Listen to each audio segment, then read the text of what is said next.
Ah, vous les attendez avec impatience et je suis sûr que vous les avez méritées, ces vacances de printemps qui démarrent ce soir dans la zone C, la région parisienne, Toulouse et Montpellier. Alors, vous allez peut-être vous offrir pour l'occasion un petit dépaysement. Combien allez-vous dépenser? Où allez-vous partir?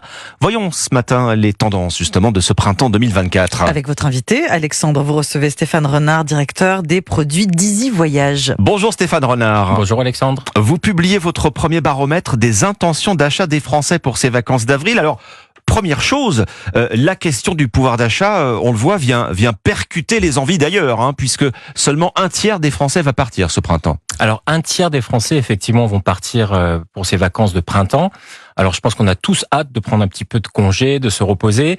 Cela correspond à peu près aux données historiques sur ces vacances de printemps. Ce qu'il faut savoir, c'est qu'elles sont prises vraiment entre les deux grands moments où on part, entre les vacances d'hiver et les vacances d'été. Donc, un tiers, c'est à peu près la moyenne. C'est là la moyenne habituelle. Alors, effectivement, en dépit d'une baisse du pouvoir d'achat, les Français considèrent les vacances comme un besoin vital. Ça, c'est important à noter.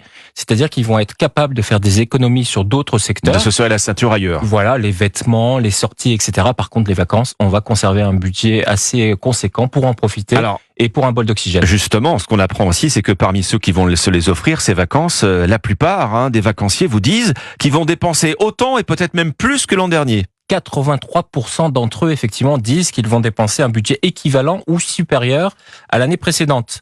Donc, effectivement, on peut se demander pourquoi, et on va évoquer ensemble les raisons de cette inflation. Vous avez des chiffres sur le budget moyen. Quel est-il pour ces vacances, Alors, Stéphane Renard? Le budget moyen, en fait, pour les répondants à cette étude, c'est de 634 € par personne, ce qui est assez conséquent. En hausse? En hausse, effectivement, et c'est dû malheureusement aussi à l'augmentation de certains pôles. Mais c'est une augmentation mécanique. Effectivement, donc les prix des carburants, les avions, les trains, on en a parlé tout à l'heure avec Guillaume Rostand de l'Illigo. C'est exactement la même chose, c'est-à-dire que mathématiquement, l'avion étant de plus en plus cher, le train étant cher et le carburant plus cher. Donc, si je comprends bien, quand le budget vacances augmente, c'est du côté des transports que ça se passe. Oui, effectivement.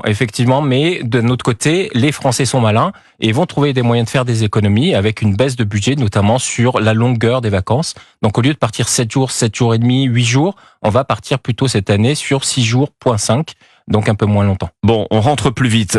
Les actifs sont prêts à partir plus loin, Stéphane Renard. C'est intéressant de voir qu'à l'inverse, les seniors, eux, ils s'intéressent plus à leur confort, la qualité du logement, la qualité des transports, justement. Alors exactement. Donc on considère qu'effectivement les seniors ont un panier moyen plus élevé, vont profiter un peu plus de ce pouvoir d'achat. En fait, cette année, sur les vacances de printemps, on va pas partir plus loin puisqu'on va rester majoritairement en France. On a la chance d'avoir un pays avec de multiples attraits. La montagne, la mer, etc. La mer qui reste un must pour ces vacances de printemps. Donc c'est du patriotisme touristique de rester en France ou c'est des raisons purement économiques? Alors c'est de la facilité effectivement puisqu'on peut tout faire en voiture de façon indépendante, etc. Mais c'est aussi effectivement une fierté d'avoir un pays où on peut s'amuser, et profiter de tous ces attraits touristiques. Bon, le printemps plutôt la mer, la campagne. Alors la mer principalement effectivement à plus de 50%.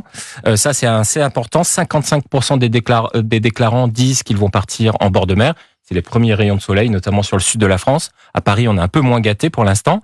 Oui. 34% à la campagne. Donc ça, c'est cette notion de green. On a envie de prendre un petit peu un bol d'oxygène au calme, sans le stress. Et 11% seulement en ville. Ça, c'est assez intéressant à noter. Mais oui, parce que le printemps, c'est souvent la saison de ce qu'on appelle, cet anglicisme, les city breaks, les escapades urbaines, on pourrait dire. Ça, c'est un mode de vacances au printemps qui est en perte de vitesse. Alors, ça s'est un peu inversé, effectivement, Alexandre. On se rend compte que les city breaks, maintenant, sont plutôt sur la fin de l'année. Les vacances de la Toussaint. Donc, on va faire des petits sauts de puce un peu partout en Europe et en France.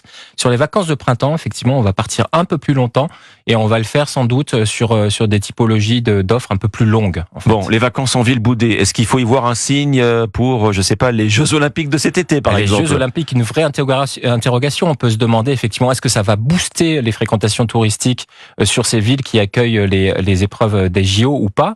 Ce qu'on sait aujourd'hui, c'est que les hôtels qui ont un petit peu augmenté leurs tarifs de façon artificielle ces derniers temps reviennent un petit peu sur leurs coûts puisque revoient leur prétention à la baisse. Oui, les taux d'occupation aujourd'hui sont seulement de 50% pendant les JO à Paris. Ah oui, donc il reste beaucoup de place encore. Il reste beaucoup de place et du coup, là, le voyageur malin va pouvoir commencer à faire de belles économies. Bon, le type d'hébergement, je vois que c'est la fête pour les plateformes type Airbnb, Stéphane Renard. Là, on a 40% du mode d'hébergement qui est en fait de la location, hein, appartement, maison ou gîte. Alors effectivement, puisqu'on a cette facilité aussi d'être chez soi, et c'est aussi dans une conception de maîtrise du budget. Quand on est dans son propre appartement, dans sa propre maison, on peut se faire les repas, on peut rester à la maison et ne pas forcément sortir tous les soirs au restaurant, avec etc. la petite kitchenette au moins. Exactement. Ça nous oblige pas à aller au resto ou à faire du pique-nique casse-croûte toute la semaine. Et donc ça, c'est un pôle d'économie qui est assez intéressant. Et comme je vous le disais, les Français, de plus en plus, voyagent malin. Le consommateur, aujourd'hui, en a marre de dépenser sans compter. Et donc, il y a cette maîtrise du budget qui devient très importante dans la conception des vacances. Voyage malin, est-ce que montre aussi votre baromètre, c'est voyage au volant, très majoritairement. Là, les routes vont s'annoncer chargées parce que le train, à nous de vous faire préférer le train, là, c'est très minoritaire. Hein. 8 vacanciers sur 10, je crois, vont prendre la voiture. Oui, alors c'est effectivement une vague de fond. Les vacanciers partent en voiture, l'indépendance, la liberté, etc. Ombline qui va partir aussi en voiture. Et je serai au volant. Au volant, exactement. Donc elle va faire partie des gens qui vont nous encombrer sur les routes. Non, je vais pas loin. Voilà. Mais effectivement, alors c'est 1 Français sur 2 exactement qui décide de partir en voiture. Oui.